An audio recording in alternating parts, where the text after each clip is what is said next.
Messiah activity society సమర్పణలో reverend D Ashok Daivachittam గారు అందించే మెస్సియా సందేశం. Praise the lord. ప్రభు యొక్క మహాకృపను బట్టి మరోసారి ఈ విధంగా కలుసుకోవడానికి ప్రభు చూపిన కృప కొరకై ఆయనకు స్తోత్రాలు.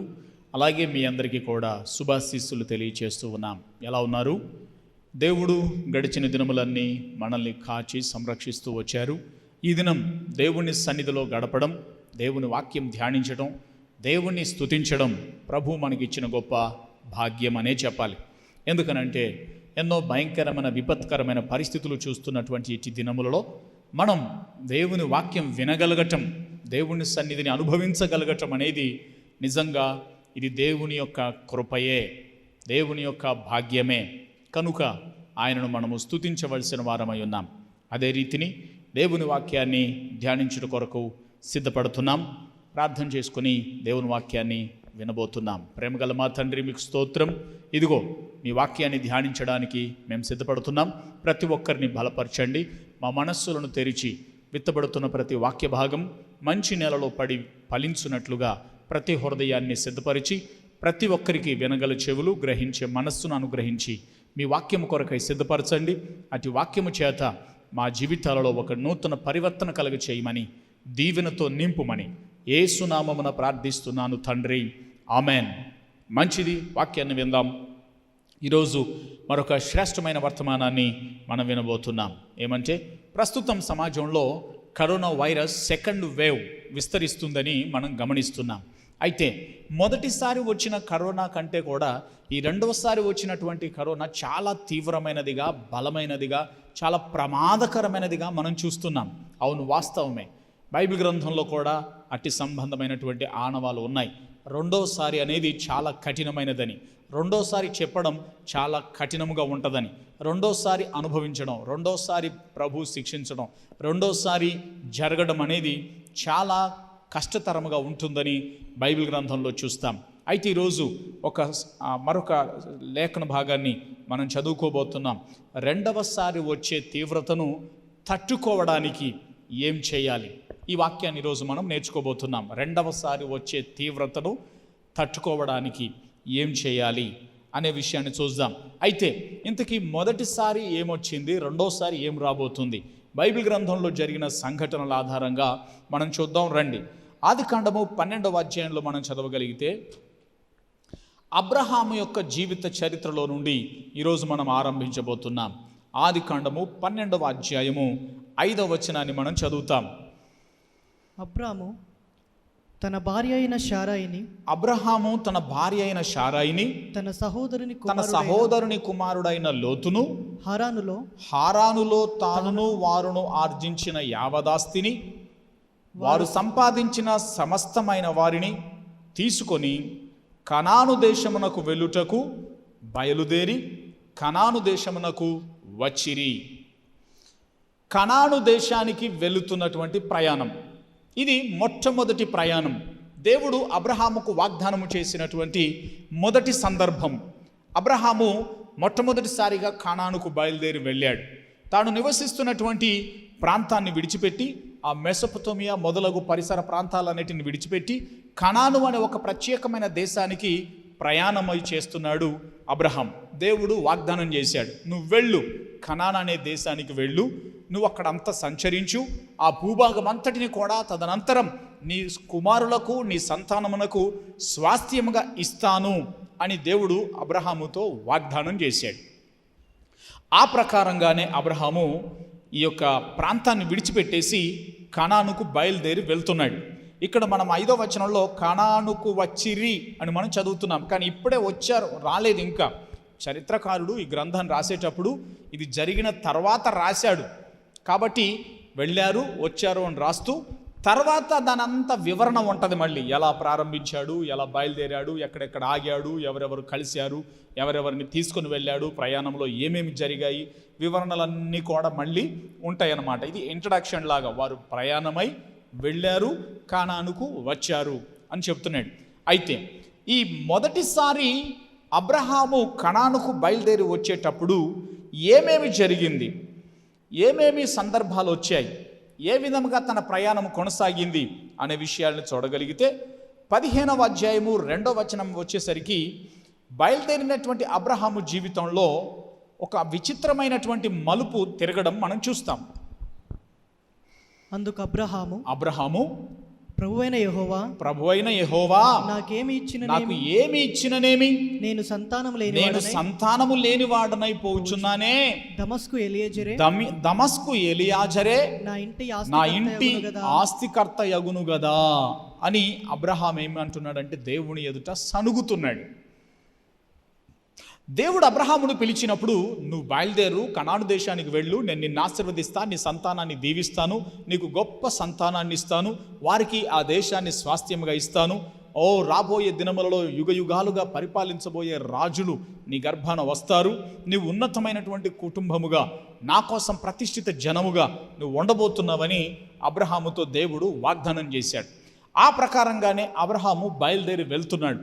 వెళుతూ ప్రయాణం చేస్తున్న సమయంలో కొన్ని సంవత్సరాలు గడిచిన తర్వాత అబ్రహాము దేవుని యందలి కొంత సనుగుతున్నాడు. దేవా యెహోవా, నాకు ఆస్తి ఇచ్చావు, పనివాళ్ళని ఇచ్చావు, ఐశ్వర్యం ఇస్తున్నావు, కానీ నేను సంతానము లేని వాడనైపోతున్నాను. నాకు ఎన్ని ఇచ్చినా ఏం ప్రయోజనం? నాకు సంతానము లేని వాడనుగా మిగిలిపోతున్నాను కదా. ఇదిగో నా పనివాళ్లలో ఒక పనివాడైనటువంటి దమస్కు పాడైనటువంటి ఎలియాజరే నా ఆస్తి అంతటికి కూడా వారసుడు కాబోయే పరిస్థితులు కనబడుతున్నాయి అని దేవుని యందలి బాధపడుతూ సనుగుతున్నాడని మనం బైబిల్ గ్రంథంలో చూస్తున్నాం. అదే మాట ఇంకా మనం బైబిల్ గ్రంథంలో 20వ అధ్యాయం 3వ వచనంలో చదివితే అబ్రహాము జీవితంలో జరిగిన మరొక సంఘటన మనం చూస్తాం. అయినను రాత్రివేళ దేవుడు స్వప్నమందు అబీమెలెకు నొద్దకు వచ్చి నీవు నీ ఇంట చేర్చుకొనిన స్త్రీ ఒక పురుషునికి భార్య గనుక ఆమె నిమిత్తము నీవు చచ్చిన వాడవు సుమా అని చెప్పాను. సందర్భం ఏంటంటే అబ్రహాం బయలుదేరుతున్నాడు, సారా బయలుదేరుతా ఉంది. వాళ్ళిద్దరూ ప్రయాణం చేస్తున్నప్పుడు ఒక దేశానికి వచ్చారు. అక్కడ దక్షిణ ప్రాంతంలోనికి వచ్చారు. అక్కడ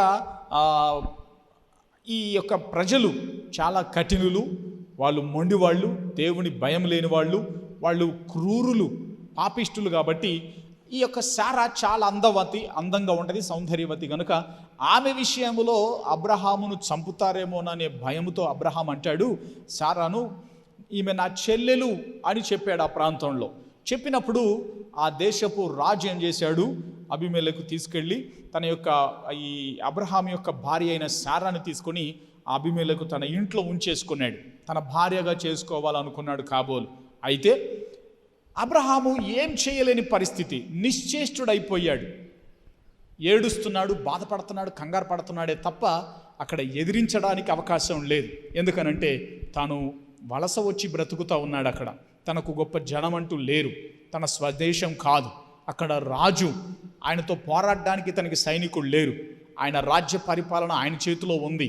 కాబట్టి ఆయనకు ఎదురు చెప్పడానికి వీలు లేక, తన భార్యను పట్టుకెళ్ళిపోతుంటే భరించలేక ఏడవటము, దిగులు పడటము, కంగారు పడటం, దేవునికి ప్రార్థన చేసుకోవటమే తప్ప ఇంకా వేరే అవకాశం ఏమీ లేకుండా పోయింది. ఆ సమయంలో దేవాతి దేవుడే అబ్రహాం పక్షంగా యాక్షన్ తీసుకొని ఆ రాజు అయినటువంటి అబీమెలెకుతో మాట్లాడాడు. రాజా, నువ్వు నీ ఇంట్లో పెట్టుకున్నటువంటి ఆ స్త్రీ ఒకనికి భార్య, ఆమె విషయంలో నీవు తప్పు చేయకూడదు, జాగ్రత్త అని చెప్పినప్పుడు వెంటనే ఆ రాజు భయపడి గడగడలాడి సారాన్ని తీసుకొచ్చి అబ్రహాముకి ఇచ్చేశాడు. ఇంక అనేకమైనటువంటి బహుమానములను ఇచ్చి, నన్ను క్షమించు, నువ్వే తప్పు చేశావు, నీ చెల్లెలని చెప్పావు, లేకపోతే నేను ఎందుకు తీసుకుపోతానని తను మాట్లాడడం అనే పరిస్థితుల్ని మనం చూస్తున్నాం. అంటే అబ్రహాము యొక్క ప్రయాణం అనగా కనానుకు వెళుతున్నటువంటి ప్రయాణంలో అబ్రహాము సనుక్కున్నాడు, దేవుడు నడిపించుకుంటూ వెళ్ళాడు. అబ్రహాము బాధపడుతున్నాడు. అబ్రహామును శత్రురాజులు లేదా ఆ ప్రాంతపు రాజులు ఎన్నో ఇబ్బందులకు గురి చేస్తున్నారు, కానీ ఏమీ చేయలేని నిశ్చేష్టుడుగా అబ్రహాం ప్రయాణమై వెళ్ళిపోతూ ఉన్నాడు. అదే 26వ అధ్యాయం 15వ వచనంలో చదివితే ఇస్సాకు జీవితంలో కూడా అలాగే జరుగుతూ ఉన్నది. అబ్రహాముకు కుమారుడు పుట్టాడు. కుమారుడు కూడా ఆ కనాను దేశ పరిసర ప్రాంతాల్లో సంచరిస్తూ ఉన్నాడు. ఆ ప్రాంతంలో కూడా జరిగిన సంఘటన 15వ వచనం.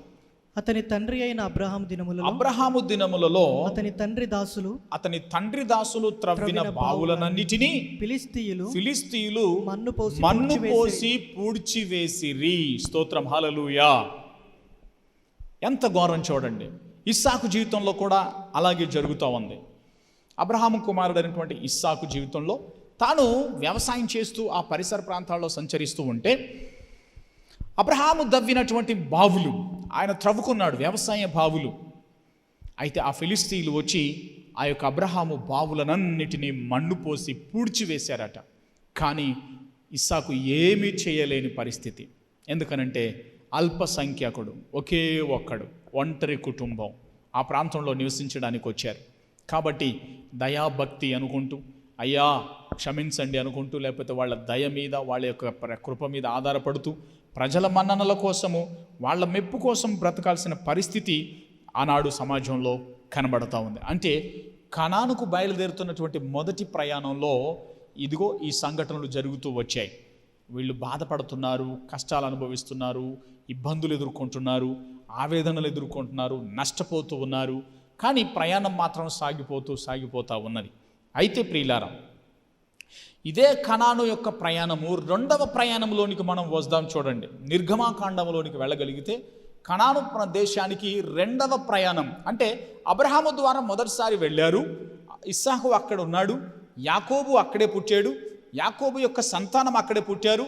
అయితే యాకోబు కుమారుడైనటువంటి యోసేపు ఐగుప్తు దేశానికి అమ్మివేయబడ్డాడు. ఆ కనాను పరిసర ప్రాంతాల్లో కరువు వచ్చింది. దాదాపు భూభాగంలో చాలా ప్రాంతాల్లో కరువు వచ్చింది. అప్పుడు ఐగుప్తు దేశంలో వాళ్ళు ముందు జాగ్రత్తగా ధాన్యాన్ని నిలువ చేసుకున్నారు. కాబట్టి ఐగుప్తులో ధాన్యము ఉన్నది, పోషణకు ఆహారము ఉన్నది. అక్కడ యోసేపు ప్రధానమంత్రిగా ఉన్నాడు. ఆ వర్తమానము వీళ్లకు తెలిసి మనం కూడా భోజనము నిమిత్తమై వెళ్దామని వెళ్ళి యోసేపు ద్వారా వీళ్ళందరూ కూడా మళ్ళా తిరిగి ఐగుప్తు దేశంలో పోయి స్థిరపడ్డారు. సుమారుగా 400 సంవత్సరాలు తిరిగిపోయింది కాలచక్రం. ఆ తర్వాత మళ్ళీ దేవుడు ఆ ప్రజల్ని దర్శించి రెండవ ప్రయాణానికి సిద్ధపరుస్తున్నాడు. చూద్దాం రండి, నిర్గమాకాండం 3వ అధ్యాయం 16వ వచనంలో. నీవు వెళ్ళి ఇశ్రాయేలీయుల పెద్దలను పోగు చేసి మీ పితరుల దేవుడైన యెహోవా అనగా అబ్రహాము ఇస్సాకు యాకోబుల దేవుడు నాకు ప్రత్యక్షమై ఇట్లా నేను మిమ్మును ఐగుప్తులో మీకు సంభవించిన దానిని నిశ్చయముగా చూచితిని. ఐగుప్తు బాధలలో నుండి పాలు తేనెలు ప్రవహించు దేశమునకు, అనగా కనానీయులు, హిత్తీయులు, అమోరీయులు, ఫెరజీయులు, హివ్వీయులు, యెబూసీయులునున్న దేశమునకు మిమ్మును రప్పించదనని సెలవిచ్చనని వారితో చెప్పుము. అంటే తిరిగి మోషే ద్వారా దేవుడు ఇశ్రాయేలు ప్రజలకు మరొక ప్రయాణాన్ని సిద్ధపరుస్తున్నాడు. ఇది రెండవ ప్రయాణం. ఎక్కడికి? కనాను దేశానికి. మొదటిసారి అబ్రహాం ప్రయాణమై వెళ్ళిపోయాడు. తిరిగి యోసేపు ద్వారా యాకోబు సంతానం అంతా మళ్ళీ ఐగుప్తులో స్థిరపడ్డారు. ఇప్పుడు దేవుడు మళ్ళీ మోషే నాయకత్వమున రెండవ ప్రయాణం మళ్ళీ ప్రారంభం చేస్తున్నాడు. కనాను దేశానికి మీరు వెళ్ళండి, నేను మీకు తోడై ఉంటాను అని ప్రభు వారితో మాట్లాడుతున్నాడు. అయితే ఇప్పుడు వాళ్ళ ప్రయాణం ఏ విధంగా ఉన్నది, ఈ రెండవ ప్రయాణం ఎలా సాగుతున్నది చూద్దాం రండి. ద్వితీయోపదేశకాండము 7వ అధ్యాయము 1-2 వచనాల్ని మనం చదివితే, మొదటి ప్రయాణమేమో అబ్రహాము జీవితంలో కొనసాగింది. ఎన్నో బాధలు పడ్డాడు, శ్రమలు అనుభవించాడు, సనిగాడు, అక్కడ ఇబ్బందుల పాలయ్యాడు, శత్రువులతో ఇబ్బందులు ఎదుర్కొన్నాడు. అవన్నీ జరుగుతూ వచ్చాయి. అయితే దానికి భిన్నంగా రెండవ ప్రయాణం సాగుతున్నది. చాలా విచిత్రంగా చూద్దాం రండి. 7వ అధ్యాయము 1-2 వచనాలు. నీవు స్వాధీనపరచుకొనబోవు దేశము నీ దేవుడైన యెహోవా నిన్ను చేర్చి బహుజనములను అనగా సంఖ్యకును బలమునకును నిన్ను మించిన హిత్తీయులు, గిర్గాషీలు, అమోరీయులు, కనానీయులు, ఫెరజీలు, హివ్వీలు, యెబూసీలు 7 జనములను నీ ఎదుట నుండి వెళ్ళగొట్టిన తరువాత నీ దేవుడైన యెహోవా వారిని నీకు అప్పగించినప్పుడు నీవు వారిని హతము చేయవలను, వారిని నిర్మూలము చేయవలను, వారితో నిబంధన చేసుకొనకూడదు, వారిని కనుకరింపకూడదు. స్తోత్రం. హల్లెలూయా, హల్లెలూయా. ప్రియమైన దేవుని బిడ్డలారా, రెండో ప్రయాణం ఎంత భయంకరంగా ఉందో చూడండి. మొదటిసారి ప్రయాణమే వెళుతున్నప్పుడు అబ్రహాం ఏం చేశాడు? వాళ్ళ దయాభక్తి మీద ఆధారపడ్డారు. తన భార్యను పట్టుకెళితే కూడా ఏమీ అనలేని పరిస్థితుల్లో ఉన్నాడు. కానీ రెండవ ప్రయాణంలో వెళుతున్నారు. ఇప్పుడు ఎలాగుంది పరిస్థితి? ఎవరు అడ్డం వచ్చినా కూడా వాళ్ళందరినీ కూడా హతమార్చుకుంటూ వెళ్ళారు, వాళ్ళందరినీ కూడా నాశనం చేసుకుంటూ వెళ్ళారు, వాళ్ళందరినీ కూడా సంహరించుకుంటూ వెళ్ళారు. ఎక్కడ ఏ అడ్డు వచ్చినా కూడా దాన్ని దాటి వెళుతూ ఉన్నారు. ఎందుకంటే ఇది రెండవ ప్రయాణం, సామాన్యంగా ఉండదు, రణరంగముగానే ఉంటుంది, తీవ్రంగానే ఉంటుంది, భయంకరంగానే ఉంటుంది. వాళ్ళు ప్రయాణమే వెళుతూ ఎవరు అడ్డు వచ్చినా కూడా వారిని బద్దలు కొట్టుకుంటూ వెళుతూ ఉన్నారు. ఎంతమంది రాజులు అడ్డొచ్చినా, ఎంతమంది కఠినమైన పరిస్థితులు కల్పించినా వాళ్ళందరినీ అధిగమించుకుంటూ వస్తూ ఉన్నారు. యెహోషువ గ్రంథం 2వ అధ్యాయంలో మనం చదవగలిగితే ఒక స్త్రీ ఇచ్చిన సాక్ష్యాన్ని మనం చూస్తాం. యెహోషువ గ్రంథము 2వ అధ్యాయంలో 10వ వచనం, మీరు ఐగుప్తు దేశంలో నుండి వచ్చినప్పుడు మీ ఎదుట యెహోవా ఎర్ర సముద్రపు నీరును ఎలాగూ ఆరిపోజేసెనో, యోర్దాను తీరమునున్న అమోరీయుల 2 రాజులైన సీహోనుకును ఓగుకును మీరేమి చేసితిరో, అనగా మీరు వారిని ఎలాగు నిర్మూలము చేసితిరో ఆ సంగతి మేము వింటిమి. మేము విన్నప్పుడు మా గుండెలు కరిగిపోయెను. మీ దేవుడు యెహోవా, పైన ఆకాశమందును క్రింద భూమి అందును దేవుడే. మీ ఎదుట ఎట్టి మనుష్యులకైనను ధైర్యం ఏమాత్రమును ఉండదో. ఇది ఇశ్రాయేలీల 2వ ప్రయాణం. గడగడలాడించుకుంటూ వెళ్ళారండి, అడ్డొచ్చిన ప్రతి రాజును సంహరించుకుంటూ వెళ్ళారండి, ఎర్ర సముద్రమును పాయలు చేసి చీల్చుకొని వెళ్తా ఉన్నారు. ఎరికో పట్టణం అడ్డం వస్తే ఆ పట్టణం యొక్క ప్రాకారపు గోడలు ఎంతో ఎత్తైనవి, ఎంతో దృఢమైనటువంటి గోడలను కేవలం వాడి స్తుతి అర్పణముల ద్వారా, ఆరాధన కేకల ద్వారా నేలమట్టం చేసి ధ్వంసం చేసి దాన్ని స్వాధీనపరచుకుంటూ వచ్చేసారు. ఎంత గొప్ప రాజులు వచ్చినా, ఎంతమంది సమూహములుగా వచ్చినా ఏ ఒక్కరిని కూడా మిగలనివ్వకుండా వాళ్ళందరినీ కూడా సంహరించుకుంటూ ప్రయాణమై వెళ్తున్నారు 2వ ప్రయాణములో. దేవునికి స్తోత్రం కలుగునుగాక. ప్రియమైన దేవుని బిడ్డలారా, ఈ 2వ ప్రయాణంలో ఇక్కడ మనం చదివితే ఈమె పేరు రాహాబు, ఒక వేశ్య. ఈమె మాట్లాడుతున్నటువంటి మాట, ఈ రాహాబు ఏమంటున్నది, అయ్యా దయతో నన్ను నా కుటుంబాన్ని కాపాడండి అయ్యా అంటున్నది. మొదటి ప్రయాణంలో వచ్చినప్పుడు అబ్రహాం వేడుకోవాల్సి వచ్చింది, అయ్యా దయచేసి నన్ను కాపాడండి, నాకు అన్యాయం చేయకండి. ఇస్సాకు బతిమలాడుకొని బతకాల్సి వచ్చింది, అయ్యా మా తండ్రి తవ్విన బావులయ్యా, నేను బతుకుతాను, నేను నీళ్లు చేసుకొని నేను చక్కగా వ్యవసాయం చేసుకుంటానని వాళ్ళ దయ మీద ఆధారపడి బతకాల్సి వచ్చింది. కానీ 2వ ప్రయాణంలో వెళుతున్నప్పుడు అంత రివర్స్ అయిపోయింది, పరిస్థితులు అంతా తారుమారైపోయినవి. ఇప్పుడు ఆ ప్రజలే వీళ్ళను బ్రతిమలాడుకోవాల్సి వస్తుంది, అయ్యా దయచేసి మమ్మల్ని కాపాడండి, అయ్యా దయచేసి మమ్మల్ని నశింపచేయకండి, అయ్యా దయచేసి నా కుటుంబాన్ని కాపాడండి అని వేడుకోవాల్సి వస్తుంది. ఎందుకంటే ఇది 2వ ప్రయాణము. Praise the Lord. స్వాధీనపరుచుకున్నారు. అంతేకాదండోయ్, కొరింథీయులకు రాసిన మొదటి పత్రిక 10వ అధ్యాయం 10వ వచనం చదివితే ఇశ్రాయేలీల జీవితంలో వారు ఆనాడు అబ్రహాము మొదటి ప్రయాణంలో వచ్చేటప్పుడు సంతానము లేదని సనుక్కున్నాడట.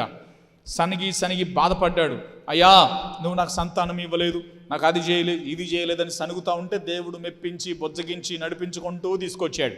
అదే 2వ ప్రయాణంలో వచ్చేటప్పుడు ఎలా జరిగిందో చూడండి. కొరింథీ మొదటి పత్రిక 10వ అధ్యాయం 10వ వచనం, మీరు సనుగకుడి వారిలో కొందరు సనిగి సంహారకుని చేత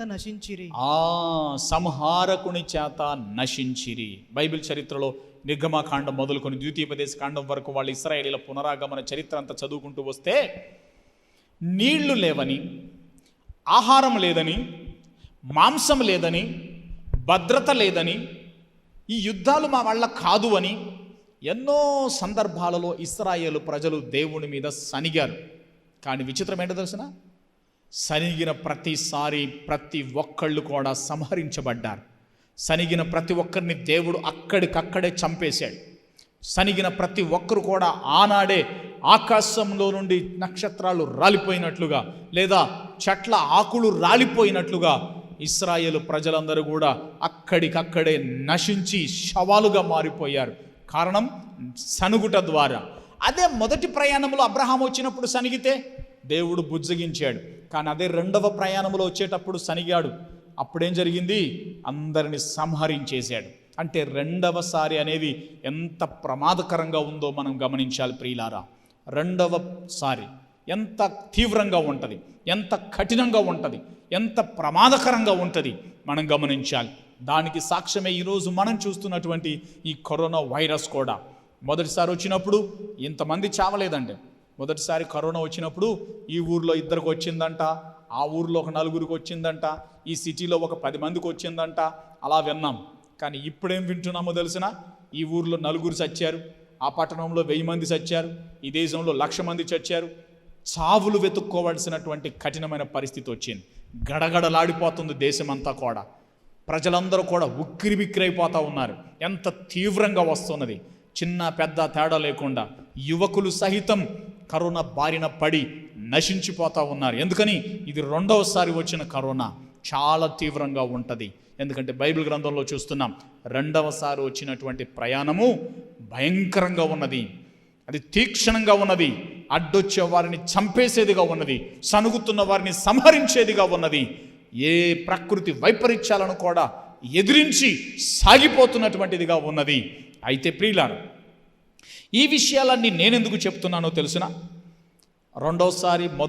మొదటిసారి అబ్రహాం ప్రయాణం, 2వసారి ఇశ్రాయేలీల ప్రయాణం, మొదటిసారి వచ్చిన కరోనా, 2వసారి వచ్చిన కరోనా. ఇదంతా నేనెందుకు చెప్తున్నానంటే, చూద్దాం రండి బైబిల్ గ్రంథంలో. యోహాను సువార్త 1వ అధ్యాయం 29వ వచనాన్ని చదివితే, యోహాను సువార్త 1:29వ వచనం, యేసుక్రీస్తు యొక్క రాకడను గూర్చి జ్ఞాపకం చేయడానికి చెప్తున్నాను ఈ విషయాలన్నీ కూడా. మరునాడు యోహాను యేసు తన యొద్దకు రాగా చూచి, ఇదిగో లోక పాపములను మోసుకొని పోయే దేవుని గొర్రెపిల్ల. స్తోత్రం, హల్లెలూయా, ప్రైజ్ ద లార్డ్. యేసుక్రీస్తు ప్రభుల వారు మొదటిసారి వచ్చారు. ఎలా వచ్చారు? గొర్రె పిల్లలాగా వచ్చారు, కరుణామయుడుగా వచ్చారు, జాలిగల దేవుడిగా వచ్చారు, కృపామయుడిగా వచ్చారు, ప్రేమమూర్తిగా వచ్చారు, క్షమించువాడిగా వచ్చారు, సర్వమానవుల కొరకై కల్వరి శిలువలో రక్తము కార్చేవాడిగా వచ్చాడు, ఎంత ఘోర పాపినైనా క్షమించేవాడిగా వచ్చాడు, రోగులను బాగు చేశాడు, దయ్యాలను వెళ్ళగొట్టాడు, పాపములను క్షమించాడు, ఎంతో మంది ఘోరమైన పాపములు చేస్తున్న వారిని కూడా క్షమించి రక్షించాడు. ప్రపంచంలో ఉన్నటువంటి సమాజం అంతా కూడా వెలివేసినటువంటి కుష్ఠరోగులను సైతం చేర్చుకొని బాగు చేశాడు. సమాజం అంతా కూడా దూషించి నిందించినటువంటి పాపులుగా పిలువబడిన సుంకరులను సహితం చేర్చుకొని క్షమించి వారికి రక్షణ కలుగజేశాడు. మొదటిసారి వచ్చినప్పుడు ఎదిరించిన వారిని ఎదిరించలేదు. ఎన్నోసార్లు మా గ్రామానికి నువ్వు రాకూడదు అని అంటే అక్కడి నుంచి వెళ్ళిపోయాడు. ఎన్నోసార్లు నీ సేవ మాకు అక్కర్లేదు అని అంటే అక్కడి నుంచి వెళ్ళిపోయాడు. ఎన్నోసార్లు ఆయనను కొడుతుంటే ఆయన అక్కడి నుంచి తప్పించుకొని వెళ్ళిపోయాడు. చివరికి ఆయనను చెరసాలలో వేసి బంధించి మేకులతో కొడుతుంటే కూడా ఏమీ మాట్లాడకుండా అలాగే ఉండిపోయాడు. ఎందుకో తెలుసిన? ఆయన కరుణామయుడిగా వచ్చాడు, క్షమించేవాడిగా వచ్చాడు, రక్షకుడిగా వచ్చాడు. కాబట్టి రక్షించడానికి ఏం చేయాలో అవి చేసుకుంటూ వెళ్ళిపోయాడు. మొన్న ఆ మధ్య ఒక ఆయన యూట్యూబ్లో మాట్లాడుతున్నాడు, యేసు ఎవరిని రక్షిస్తాడండి? సిలువ మీద కొడుతుంటే, మేకులతో కొడుతుంటే ఆయననే కాపాడుకోలేకపోయాడు. ఈరోజు మనల్ని ఎలా కాపాడతాడని విర్రవీగిన మాటలు మాట్లాడుతున్నారు మూర్ఖత్వంతో. అవునండి, కానీ ఆ రోజు యేసు ప్రభు రక్షించుకోవాలని అనుకుంటే అది పెద్ద కష్టమేం కాదు. భయంకరమైనటువంటి సముద్ర జలములు తుఫాను వచ్చి అల్లలాడిపోతూ అలలన్నీ కూడా కొట్టుకొని పోతూ సముద్రంలో దోణిలన్నీ బోర్లబడి అక్కడే నశించిపోయే పరిస్థితులు వచ్చి చచ్చిపోతాం అనుకుంటున్నటువంటి స్థితిలో అదే భయంకరమైన తుఫానులో నీళ్ళ మీద నడిచి వచ్చి గాలి సముద్రమును ఆపగలిగిన దేవునికి ఈ మనుష్యులను తారుమారు చేయటం పెద్ద కష్టమేం కాదు. కానీ ఎందుకు చేయలేదు తెలుసా?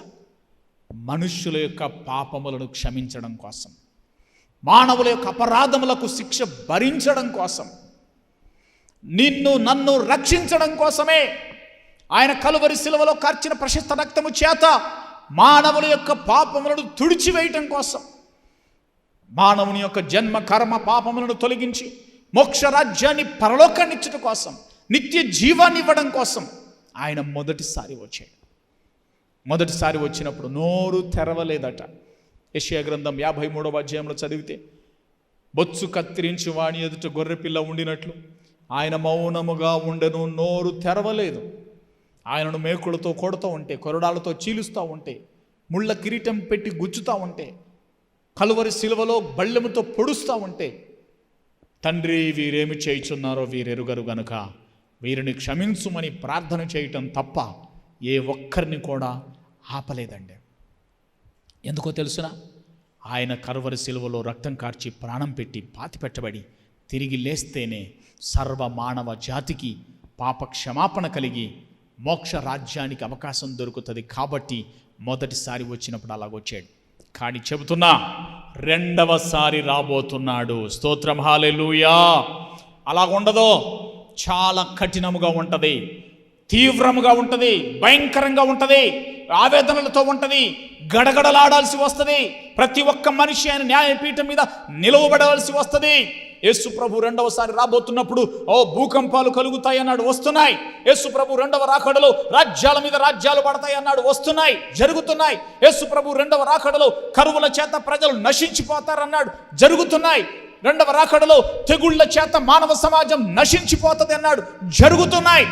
అంతేకాదు, రెండవ రాకడలో ఆయన వచ్చినప్పుడు ఆయన రక్తములో కడగబడి పరిశుద్ధులై ఎవరైతే క్రీస్తునందు విశ్వాసం ఉంచారో వారందరినీ కూడా పరలోక రాజ్యం తీసుకువెళ్ళి మిగిలిన వారందరినీ కూడా నిత్య నాశనమనే అగ్ని గంధకాలతో మండే గుండములో వేయబోతున్నాడు. జాగ్రత్త, ప్రభు రాకముందే, నీ ప్రాణం పోకముందే, ఈ యుగాంతం జరగకముందే మారు మనస్సు పొందు. ప్రభు రాబోతున్నాడు. వస్తానన్నవాడు ఆలస్యం చేయగా త్వరగా వస్తున్నాడు. యేసు ప్రభు రాకడ సూచనలు మనం చూస్తూ ఉన్నాం. కాబట్టి యేసు ప్రభు ఏ క్షణాన్నైనా వస్తాడు. ఆయన ఈ రెండవసారి వచ్చినప్పుడు దండనతో వస్తాడని బైబిల్ చెప్తా ఉన్నది. శిక్షించేవాడిగా రాబోతున్నాడు. పాపమునకు పరిహారము ఆయన చెల్లించేటప్పుడు ఇప్పుడు పాపిని శిక్షించేదానికి రాబోతున్నాడు. కాబట్టి పాపములు ఒప్పుకొని విడిచిపెట్టి పరిశుద్ధపరచబడి యేసు రక్తములో కడగబడి నిత్య జీవమునకు సిద్ధపడవలసిందిగా జ్ఞాపకం చేస్తున్నా. అది జ్ఞాపకం చేయడానికే ఇదిగో కరోనా రెండో వైరస్ ఇంత సీరియస్గా ఉన్నది. అయితే యేసు ప్రభు రెండవ రాకడ కూడా అంతే సీరియస్గా ఉంటుంది. కాబట్టి ఇప్పుడే మారు మనసు పొందు, రక్షణ పొందుకో, ప్రభు రాజ్యంలో చేర్చబడు, నిత్య జీవాన్ని పొందుకో. అంతేకాదు, ఇశ్రాయేలీల ప్రయాణాన్ని గుర్తు చేసుకో. సనగటం విడిచిపెట్టు, పాపమును విడిచిపెట్టు, అవిధేయతను విడిచిపెట్టు, నీతి నిజాయితీతో ప్రభు మార్గంలో సాగు. ప్రభు నిన్ను రక్షిస్తాడు, నిత్య జీవం ఇస్తాడు. కనుక ప్రభు రెండవ రాకడను ఎదుర్కోవడానికి సిద్ధపడు, ప్రభు రక్షణ పొందుకో, నిత్య జీవంలో కనబడదాం. అట్టి కృప దేవుడు దయచేయునుగాక. ఆమేన్. ప్రార్థన చేద్దామా? ప్రేమగల మా తండ్రి, మీకు వందనాలు నాయన. ఈ దినమందు మరొక్కసారి మీ యొక్క దివ్య సన్నిధిని అనుభవించే కృప చూపినందుకై స్తోత్రాలు. అవును ప్రభువా, ఇదిగో రెండవసారి ఎంత తీవ్రమైనటువంటి పరిస్థితులు ఉంటాయో ఈరోజు మాకు తెలియచేసినందుకై వందనాలు ప్రభువా. అవును నాయనా, ఇశ్రాయేలీల యొక్క ప్రయాణాల్లో కనాను ప్రయాణం అబ్రహాం వెళ్ళినప్పుడు అమాయకంగా వెళ్ళాడు. కానీ రెండవసారి వెళుతున్నప్పుడు వాళ్ళు భయంకరమైనటువంటి యుద్ధాలతో వెళ్లాల్సి వచ్చింది. అవును ప్రభువా, మీ రాకడ కూడా అలాగే ఉంటుందని ఈరోజు మాకు గుర్తు చేసినందుకై స్తోత్రాలు. మొదటిసారి వచ్చినప్పుడు కరుణామయుడవుగా వచ్చావు, గొర్రెపిల్లలాగా వచ్చావు. కానీ ఇప్పుడు రెండవసారి రాబోతున్నప్పుడు కొదమ సింహములా వస్తున్నానని చెప్పావు. అవును తండ్రి, ఎవరు కూడా అగ్నికి ఆహుతి కాకుండా, పాతాళ వశం కాకుండా, శిక్షకు పాత్రులు కాకుండా, దేవుని ఉగ్రతలో పడిపోకుండా మారు మనస్సు కలిగేటట్లు సహాయం చేయండి. మార్చబడుదురుగాక, మార్చుకుందురుగాక, జీవితాలను సరి చేసుకుందురుగాక. నీకోసం బ్రతికి కృపదాయి చేయండి. ప్రతి ఒక్కరూ కూడా కనికరించండి నాయన. ఇదిగో ఈ కరోనా వైరస్ రెండో వేవ్లో కూడా ఎంతమంది అయితే తీవ్రమైన పరిణామాలు ఎదుర్కొంటున్నారో వారిని కూడా రక్షించండి, కాపాడండి, స్వస్థపరచండి. అంతేకాకుండా మీ రాకడ కూడా ఇంత తీవ్రంగా ఉంటుందని గ్రహించే మనస్సునిచ్చి రక్షణ పొందే కృప దయచేసి రక్షించబడిన ప్రతి ఒక్కరూ సనగకుండా మంచి భయభక్తులతో, వినయ విధేయతలతో, పరిశుద్ధమైన జీవితాలతో మీ సన్నిధిని సాగిపోయి నిత్యత్వం పొందే భాగ్యమును ప్రసాదించమని యేసు నామమున ప్రార్థిస్తున్నాను పరమ తండ్రి. Amen. Amen. May God bless you.